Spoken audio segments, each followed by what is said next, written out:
Selamat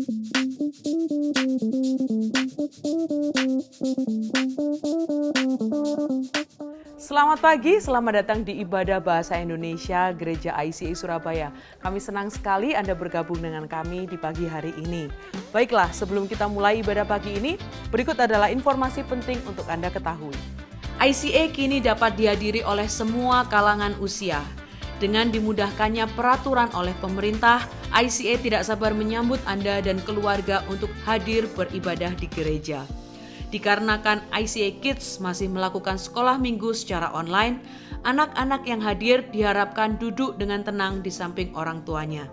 Dan semua yang hadir diharapkan dalam kondisi sehat dan menjaga protokol kesehatan.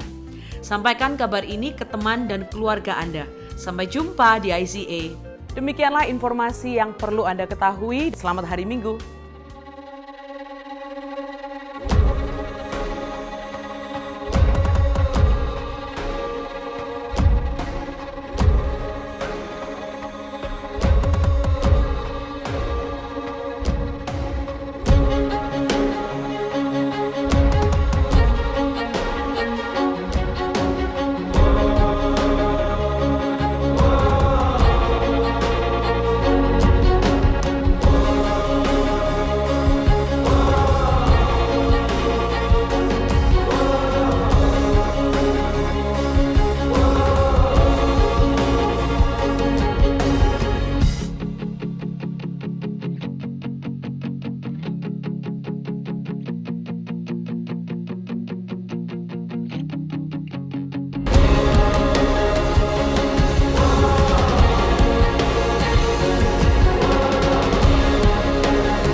Shalom, selamat pagi Bapak Ibu, Saudara-saudara yang ada di rumah. Senang sekali kita bisa hadir bersama pada pagi hari ini di Ibadah Kebaktian Bahasa Indonesia Online ICA Surabaya.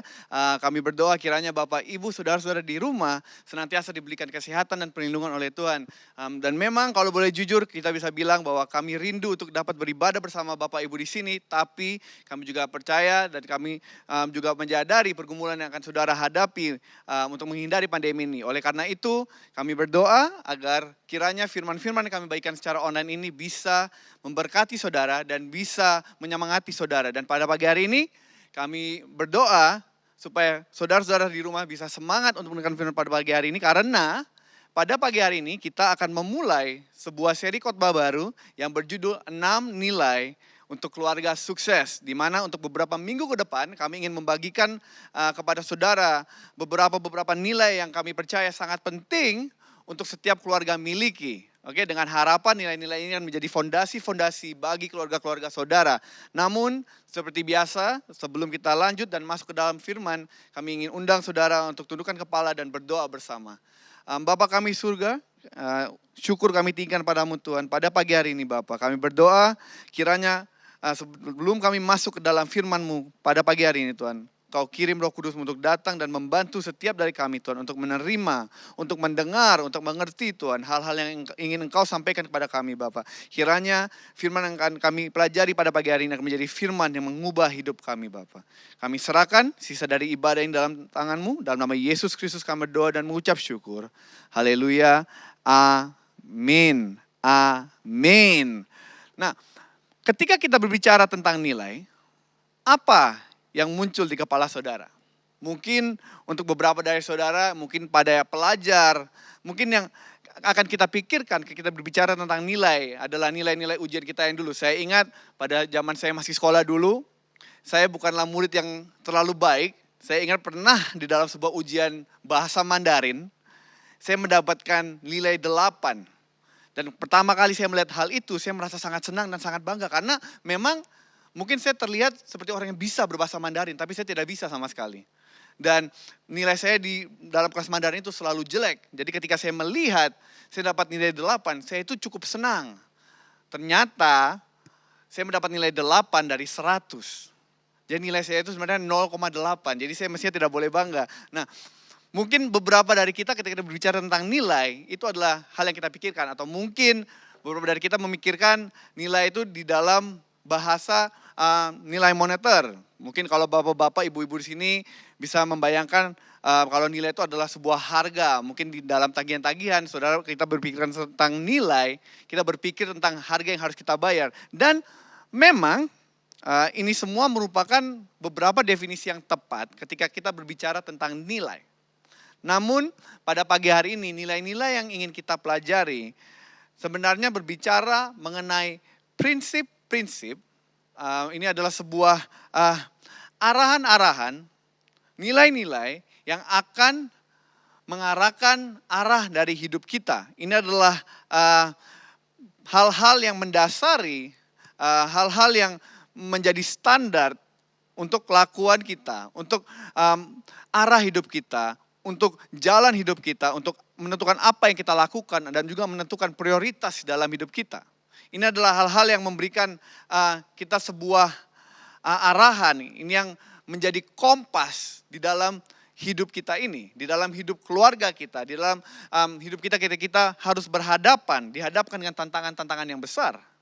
Oleh karena itu, sangatlah penting bagi kita untuk bisa tahu nilai-nilai apa yang kita pegang. Oleh karena itu dalam seri ini kita ingin membantu saudara untuk melihat dan menyadari, untuk mempelajari beberapa nilai-nilai yang kami percaya akan membantu keluarga saudara, membantu diri saudara dalam menghidupi kehidupan Kristen ini. Oke, pada pagi hari ini kita akan bertanya dan kita akan mempelajari nilai apa yang seharusnya kita pegang sebagai orang-orang percaya. Apa nilai-nilai yang harusnya kita ajarkan kepada anak-anak kita? Apa pegangan yang akan membimbing keluarga-keluarga kita? Ini merupakan hal-hal yang sangat penting untuk kita jawab, karena jawaban kita akan menentukan kompas atau arah yang akan diikuti oleh keluarga kita. Ini adalah sesuatu yang kita bisa lihat konsisten diajari dalam Alkitab. Bahkan di kitab Ulangan ayat 6-47 berkata, "Dengarlah hai orang Israel, Tuhan itu Allah kita, Tuhan itu Esa.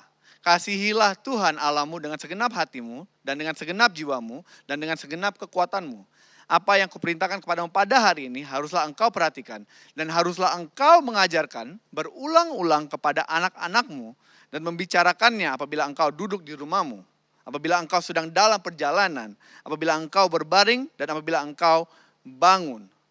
Di sini kita bisa melihat perintah Tuhan yang disampaikan melalui Musa kepada bangsa Israel. Dan itu adalah perintah kepada mereka agar mereka selalu ingat untuk meneruskan, untuk mengajarkan kepada anak-anak mereka, meneruskan kepada keluarga-keluarga mereka tentang kebenaran atas Tuhan, tentang nilai-nilai yang telah mereka pelajari, ajaran-ajaran yang telah mereka terima dari Tuhan sebagai pengikut Kristus, agar mereka kira tidak lupa dan tidak kehilangan arah yang benar. Dan hari ini saya ingin bilang, sangatlah penting bagi kita untuk memiliki nilai yang benar dan untuk memastikan agar anak cucu kita, agar keluarga kita juga mempunyai nilai yang benar. Karena jika bukan kita yang melakukan hal tersebut, karena jika bukan kita yang menentukan nilai-nilai tersebut, akan ada orang-orang lain, akan ada orang-orang di luar sana yang melakukan itu bagi mereka. Kita sekarang hidup di masa yang bisa dibilang cukup mengerikan bagi seorang percaya. Kita hidup di masa di mana dengan perkembangan teknologi, dengan sosial media, banyak suara-suara di luar sana yang mampu mempengaruhi telinga dan hati anak-anak kita.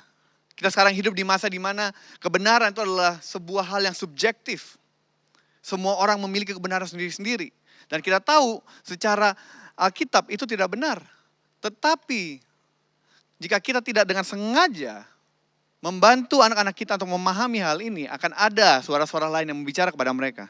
Akan banyak suara-suara di luar sana yang mengajarkan nilai-nilai kebenaran yang mungkin bertentangan dengan ayat-ayat Alkitab, yang mungkin bertentangan dengan apa firman Tuhan katakan. Akan tetapi karena mereka mempunyai akses, akan tetapi karena mereka mempunyai sebuah cara untuk menjangkau telinga dan hati keluarga kita, mereka akan melakukan itu. Oleh karena itu sangatlah penting untuk kita semua sebagai orang percaya untuk sadar dan untuk secara sengaja, untuk tidak melupakan, untuk mengajarkan kepada keluarga-keluarga kita nilai-nilai kebenaran. Sekali lagi, karena kalau bukan kita yang melakukan itu, akan ada orang-orang di luar sana, akan ada suara-suara di luar sana yang akan mengajarkan hal-hal yang mungkin tidak sesuai dengan firman Tuhan kepada mereka. Kita hidup di masa yang sangat sukar kalau bisa dibilang. Oleh karena itu kita harus menjadi orang-orang yang lebih siap lagi, menjadi orang yang lebih sigap lagi dalam menumbuhkan dan mengajarkan nilai-nilai yang benar.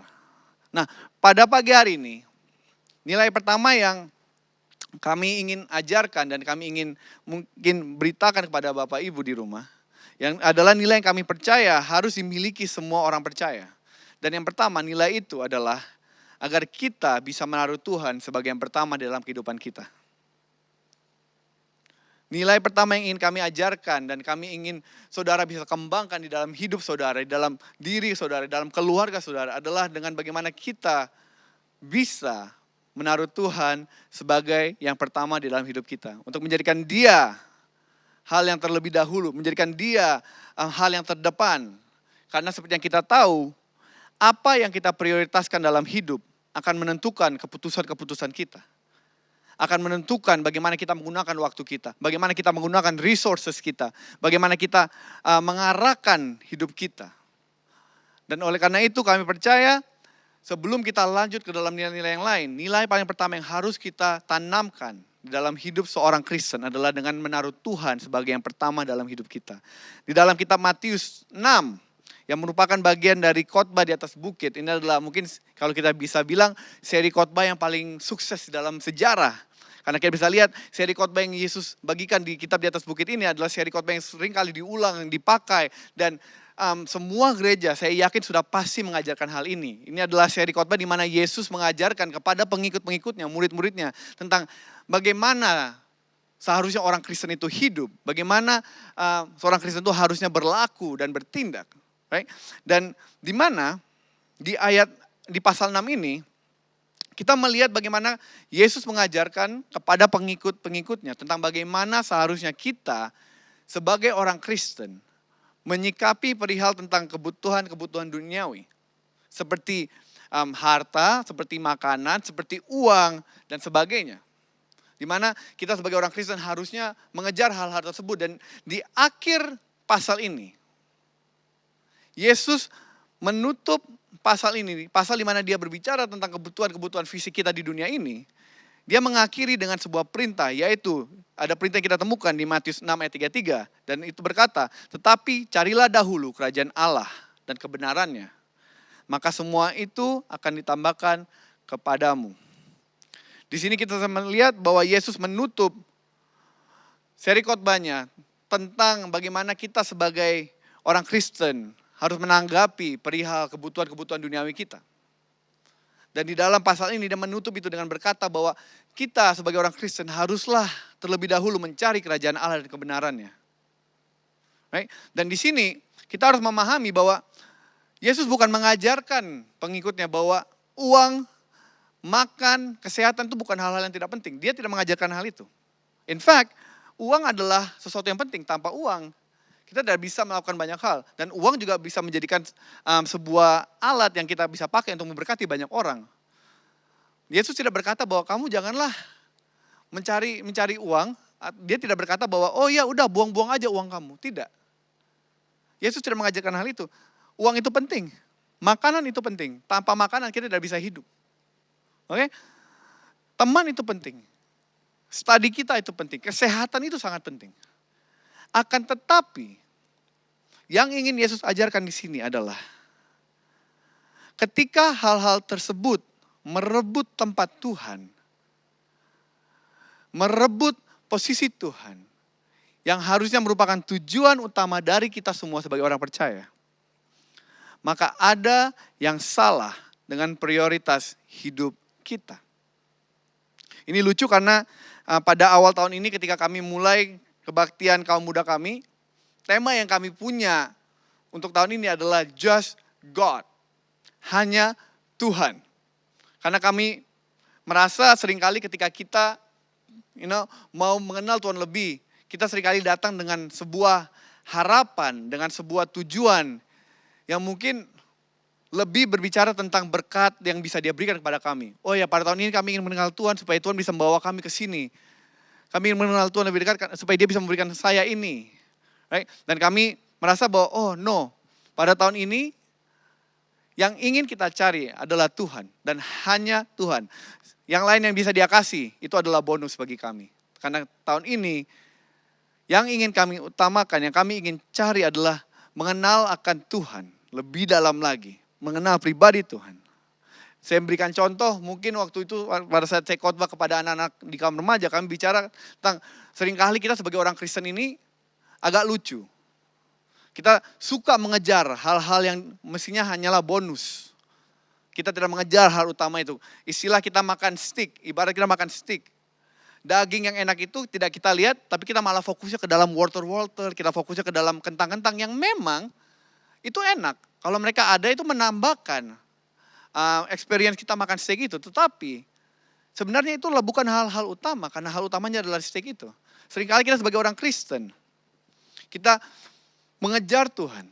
Tapi kita lupa yang kita kejar itu bukan Tuhan. Bukan pengenalan akan pribadinya. Tapi yang kita kejar itu adalah berkat-berkat yang dia berikan. Dan pada pagi hari ini, saya ingin mengundang saudara untuk menaruh Tuhan sebagai tujuan utama dalam hidup kita. Bukan hal yang bisa ia kasih. Tetapi pengenalan atas pribadi Allah. Allah yang mengasihi kita. Allah yang mati di kayu salib untuk kita. Agar kita bisa mengenal dia, kita bisa mengerti dia.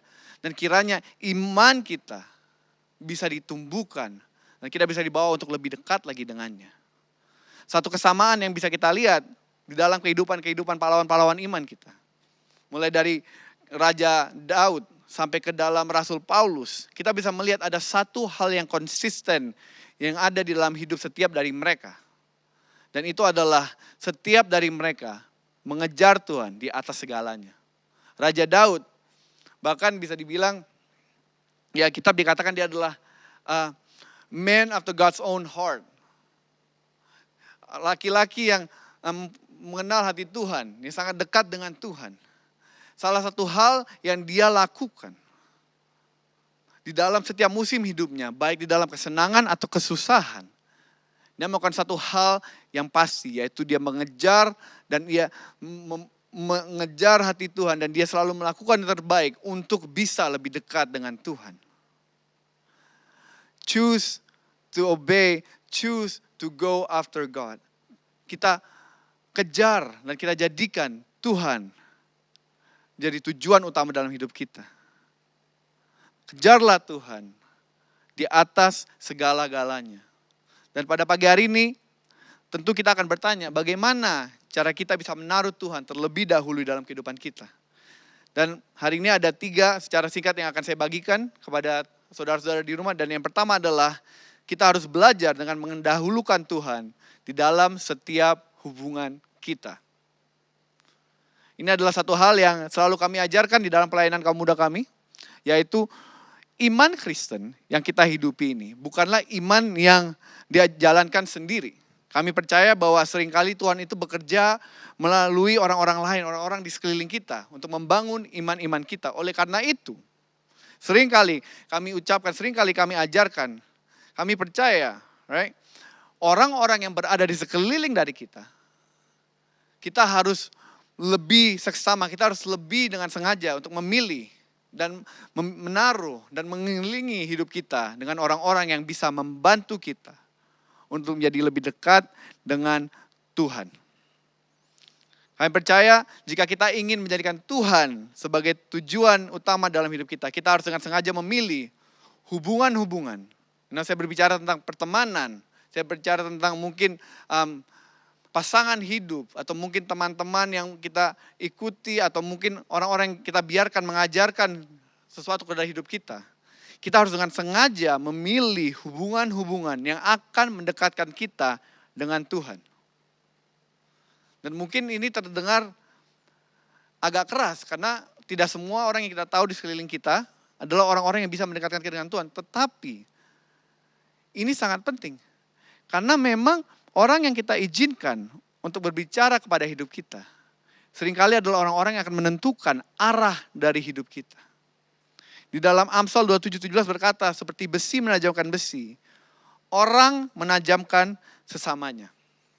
Jika kita berkumpul dengan orang-orang yang akan membawa kita jauh dari Tuhan, kita juga akan jauh dari Tuhan.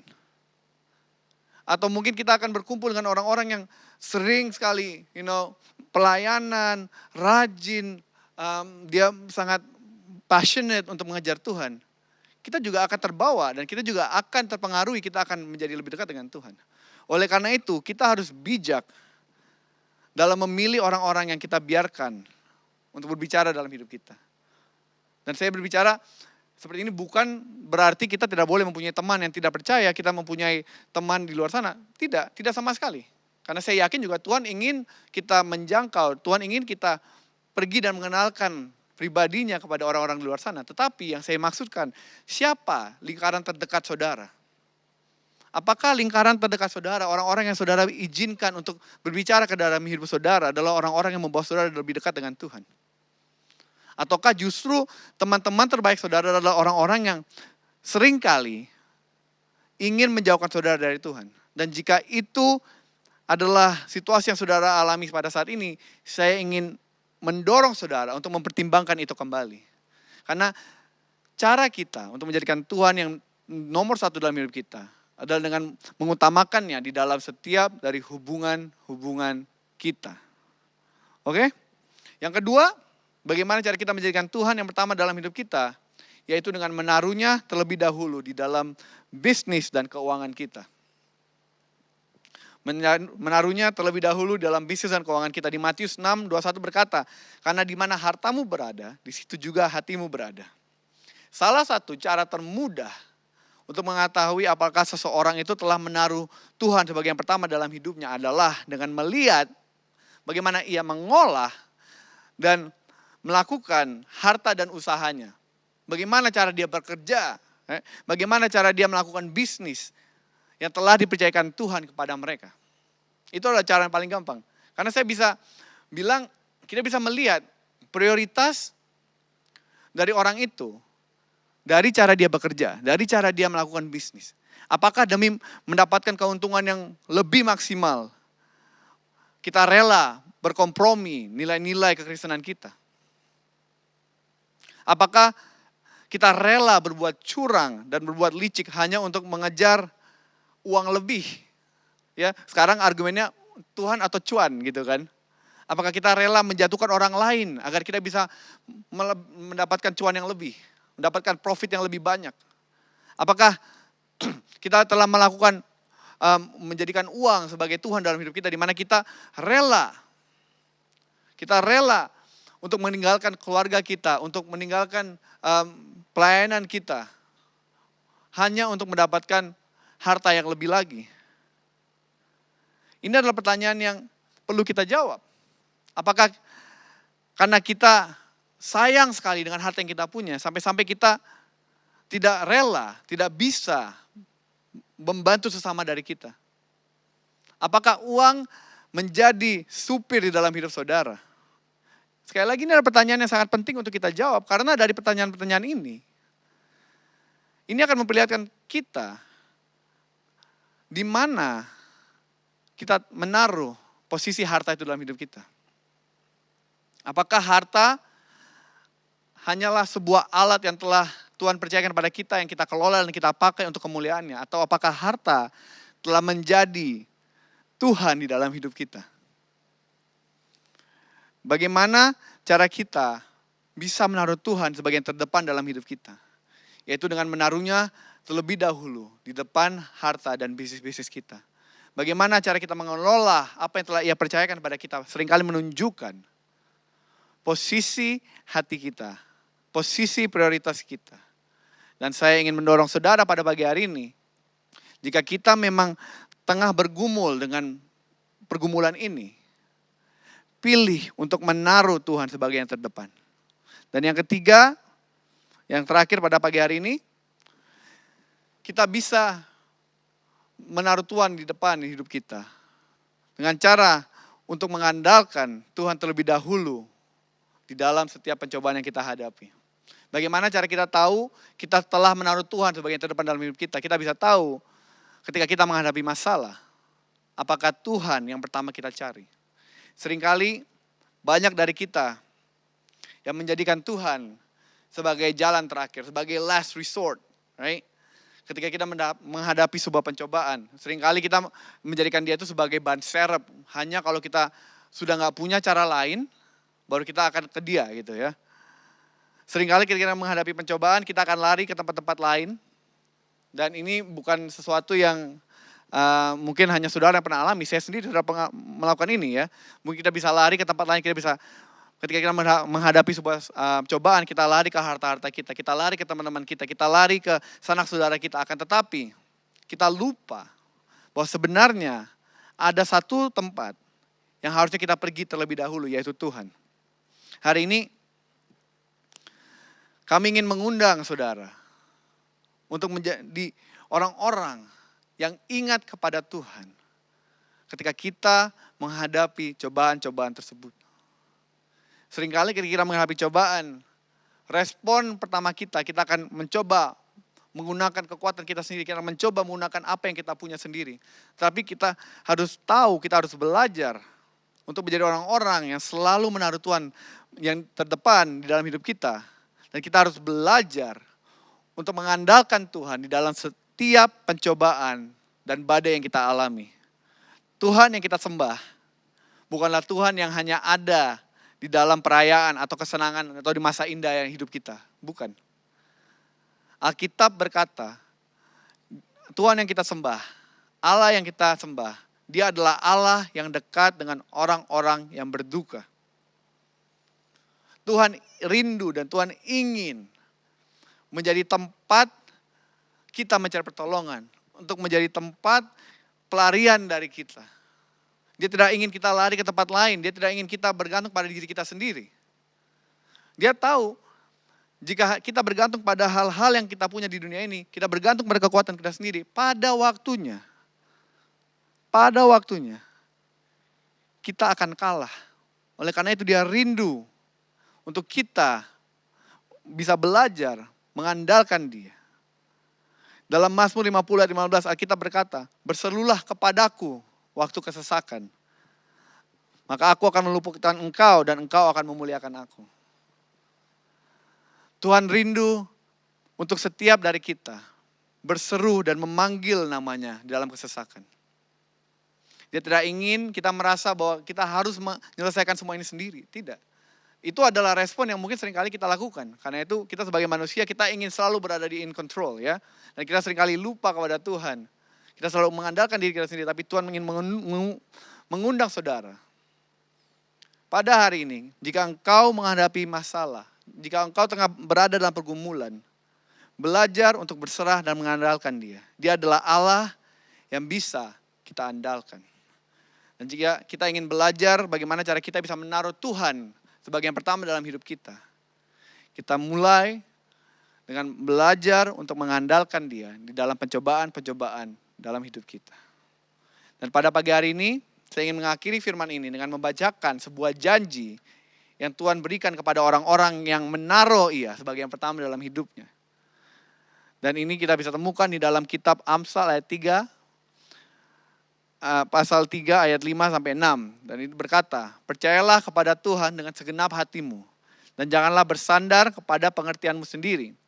Akuilah Dia dalam segala lakumu, maka Ia akan meluruskan jalanmu. Ada janji yang indah bagi orang-orang yang mengakui Tuhan dalam setiap apa yang mereka lakukan. Kepada orang-orang yang percaya kepada Tuhan, yang berserah kepada Tuhan dalam setiap pergumulan mereka lewati. Dan janji itu adalah Ia akan meluruskan jalanmu. Dan pada pagi hari ini saya berharap kita bisa membantu saudara untuk belajar melihat satu nilai yang kami ingin tanamkan di dalam setiap keluarga jemaat di ICA ini. Yaitu adalah kita harus belajar dengan menaruh Tuhan yang pertama dalam hidup kita. Mari kita berdoa bersama. Bapa kami surga, kami berterima kasih Tuhan atas kesempatan telah Engkau berikan pada kami pada pagi hari ini Bapa.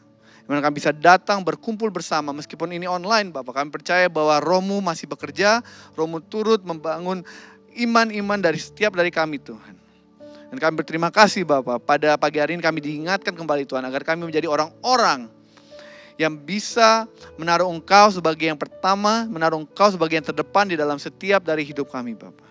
Kiranya ketika kami mencoba melakukan ini Tuhan, Engkau akan berada beserta kami Tuhan.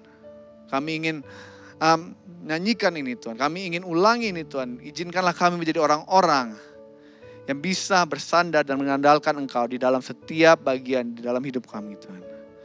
Kau bantu kami Tuhan. Kiranya Engkau akan luruskan hidup kami Bapa. Kami berserah dan kami berterima kasih, kami bersyukur Tuhan atas firman pada pagi hari ini Tuhan. Kami serahkan hidup kami. Kami percaya bahwa Engkau adalah Allah yang berada di atas semua kendali Tuhan. Dalam nama Yesus Kristus kami berdoa dan mengucap syukur. Haleluya. Amin. Amin. Terima kasih teman-teman yang sudah masuk dan bergabung pada ibadah online ICS Surabaya. Jangan lupa bisa hit tombol subscribe di bawah. Dan kita akan jumpa lagi minggu depan. Bye-bye. Kami senang Anda bergabung dengan ibadah ICA hari ini. Selamat berakhir pekan dan sampai jumpa minggu depan. Tuhan berkati Anda dan keluarga. ICA kini dapat dihadiri oleh semua kalangan usia. Dengan dimudahkannya peraturan oleh pemerintah, ICA tidak sabar menyambut Anda dan keluarga untuk hadir beribadah di gereja. Dikarenakan ICA Kids masih melakukan sekolah minggu secara online, anak-anak yang hadir diharapkan duduk dengan tenang di samping orang tuanya. Dan semua yang hadir diharapkan dalam kondisi sehat dan menjaga protokol kesehatan.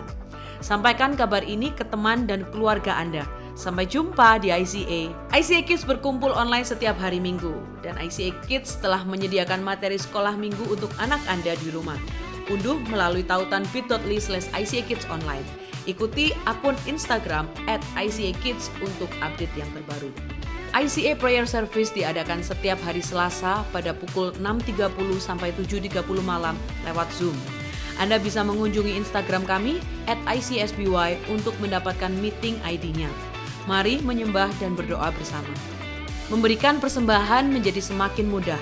Silakan scan QR Code di layar dengan menggunakan aplikasi bank Anda atau kunjungi icasby.com/giving untuk informasi lebih lanjut. Kami rindu untuk bisa mendoakan Anda. Bagikan pokok doa Anda melalui tautan bit.ly/ICA Prayer Online dan bersama kita melangkah dan percaya bahwa Tuhan bekerja. Ikuti sosial media ICA Surabaya di YouTube, Facebook, Instagram, dan Spotify. Anda dapat menemukan berbagai informasi, playlist musik, video, renungan, dan lainnya.